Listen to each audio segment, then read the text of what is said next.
ভাই একটু বলেন তো আপনার নামটা কি? জি, মোহাম্মদ ইয়াসিন চৌধুরী। আচ্ছা, এই চৌধুরী সাহেব আমাদের সাথে আছেন, আর চিন্তা করার কোনো কারণ নাই। আজ রঙে রঙে রঙিন হব, রঙের হাওয়ায় ভেসে যাব, রঙের দুনিয়ায় ভালোবাসায় দুটি প্রাণে, রং ছড়াবো স্বপ্ন গানে, রঙের ছোঁয়ায় হারিয়ে যাব শুধু দুজনায়। আজ মন খুশি মনুর বসি মনুর মিলা, অবসাত রঙে মন রাঙিয়ে রঙিলা।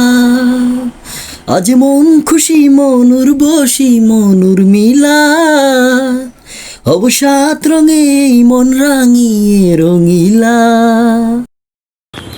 Welcome back to another blog. আমি আসিফ আছি আপনাদের সাথে, আশা করি সবাই ভালো আছেন। দীর্ঘ একটা বিরতি নিয়ে আবারও আপনাদের মাঝে হাজির হয়েছি।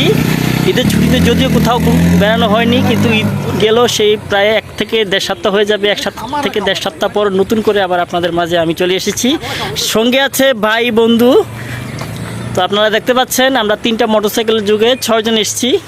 আর জায়গাটা হচ্ছে সিলেটের কাছাকাছি একটা গ্রাম। আর গ্রামের নাম হচ্ছে ধরমপুর। ধরমপুর না এটার নাম? মোহাম্মদপুর না? আচ্ছা, আমার সঙ্গে আছেন এক ভাই। ভাইয়ের নামটা একটু বলবেন প্লিজ। আরিফ। আরিফ। আরিফ ভাইকে দেখতে পাচ্ছেন, উনি নিয়ে আসছে কি ভাই, আপনার গাড়ির নাম যেন কি? এমটি না? আচ্ছা আচ্ছা আচ্ছা। সেই সঙ্গে আছে আমাদের খুকন, তাকে তো আপনারা চিনি, আমার অনেক ভিডিওতে তাকে দেখেছেন। আর সেই সঙ্গে আছে আমাদের জামাইবাবুর হাত তো দেখতেই পাচ্ছেন, 2টা উপরের দিকে তোলা। আর আমাদের স্পেশাল গেস্ট আছে আমাদের ছোট ভাই, মায়ের ভাই, ভালোবাসার ভাই, ঢাকাইয়া ভাই, সাকিব আল হাসান। আর সেই সঙ্গে আছে আমার আরেক ভাই। ভাই একটু বলেন তো আপনার নামটা কি? জি, মোহাম্মদ ইয়াসিন চৌধুরী। আচ্ছা, এই চৌধুরী সাহেব আমাদের সাথে আছেন, আর চিন্তা করার কোনো কারণ নাই। তো দেখতেই পাচ্ছেন অসাধারণ একটা সুন্দর জায়গায় আমরা চলে এসেছি, একটা গ্রাম। আর গ্রামটা খুব পরিপাটি, সাজানো গোছানো। আপনারা দেখতেই পাচ্ছেন এত সুন্দর গ্রাম আসলে হয় না, খুব সাজানো গোছানো একটা গ্রাম। সঙ্গেই থাকেন, চলবে ভিডিও। আর দেখি কত দূর আমরা আপনাদেরকে দেখাতে পারি। আপনারা দেখতে পাচ্ছেন সবাই যার যার মতো করে ছবি তোলায় ব্যস্ত, খুব উপভোগ করছে গ্রামটা। গ্রামের এক পাশে বিশাল হাওর, যতদূর চোখ যায় শুধু হাওর আর হাওর। আশেপাশে কোনো বসতি নাই বললেই চলে। আচ্ছা, যাই হোক, হাওরের বাম পাশটাতে একটু দেখানোর চেষ্টা করছি আপনাদেরকে। এই পাশটা যদিও কিছুটা বসতি আসছে, কিন্তু তেমন চোখে পড়ার মতো বসতি নেই বললেই চলে। এখানে একটা শহীদ মিনার দেখতে পাচ্ছেন।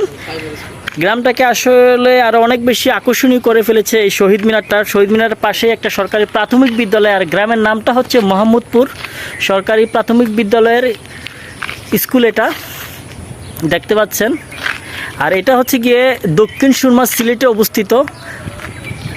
এটা হচ্ছে গ্রামের রাস্তা। গ্রামের রাস্তায় তেমন মানুষজন নেই বললেই চলে। গ্রামটা আসলে একটু নিরিবিলি টাইপের মনে হচ্ছে। এখানে তেমন একটা বসতি নাই মানুষের, আর যদিও থাকে তেমন একটা মানুষজন বের হয় না। আর যতদূর সম্ভব এখানকার মানুষজন বেশিরভাগই সিলেটমুখী কিংবা বিদেশমুখী। অসাধারণ সুন্দর সাজানো গোছানো একটা গ্রাম আপনারা দেখতে পাচ্ছেন।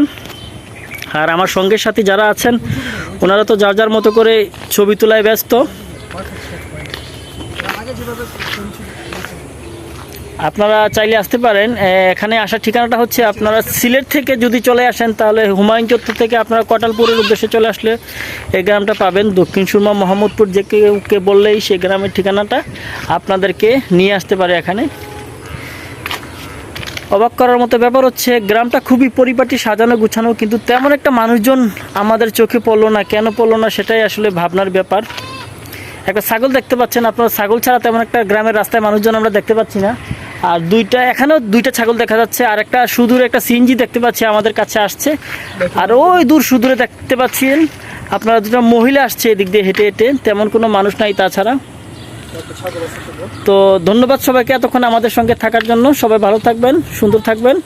আজকের মতো বিদায় নিচ্ছি মোহাম্মদপুর দক্ষিণ সুরমার একটা সাজানো গোছানো পরিষ্কার একটা গ্রাম থেকে। সবাই ভালো থাকবেন, আল্লাহ হাফেজ।